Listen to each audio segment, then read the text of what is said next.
Amit, a class 12 student, would never travel by airplane because he has read some statistics that the probability of a bomb being on an aeroplane is 1 by 1,000, and he was not willing to take that risk.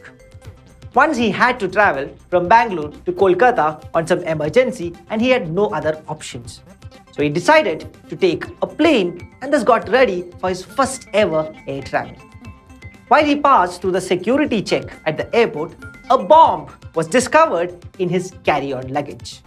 "Come with us," said the security guards, and they took him to a room for interrogation. "I can explain," Amit said. "You see, statistics say that the probability of a bomb being on a plane is 1 by 1,000. That's quite high.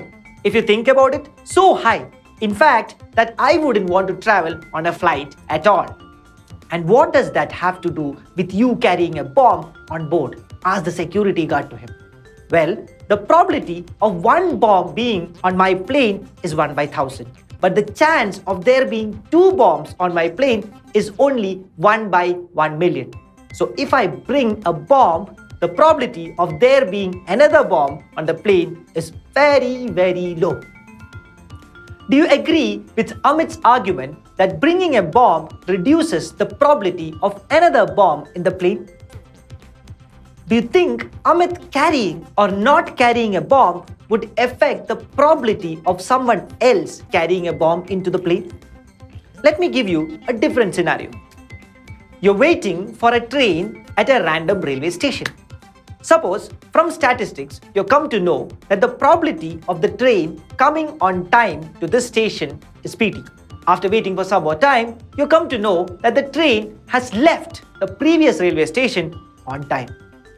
After knowing this information, do you think the probability of the train arriving on the right time is still PT, or do you think it's more likely that the train will come on time?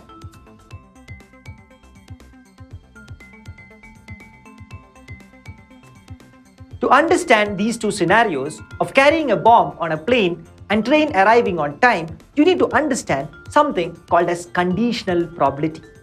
Conditional probability is the likelihood of an event occurring given that another has occurred. Probability that a train arrives on time given that it left on time. What is the probability that it will rain this afternoon given that it's cloudy? Questions of this type are handled using conditional probability. Formally, the conditional probability of an event A is the probability that the event will occur given the knowledge that another event B has already occurred. This probability is written as P of A/P. This notation is read as probability of A given B. Now consider the Venn diagram. Here S is the sample space and A and B are two events which you can see are the subsets of the sample space. If events A and B are not mutually exclusive, then we'll see some overlap between A and B. The overlapping region or the intersection of the events A and B denotes an event A intersection B, which is nothing but an event where both A and B occur simultaneously. Now in conditional probability, if I say that event B has occurred, then we are restricted to the outcomes only in the region of B. Using this inference, it can be proved that the probability of occurrence of A given B will be nothing but P of A intersection B divided by P of B.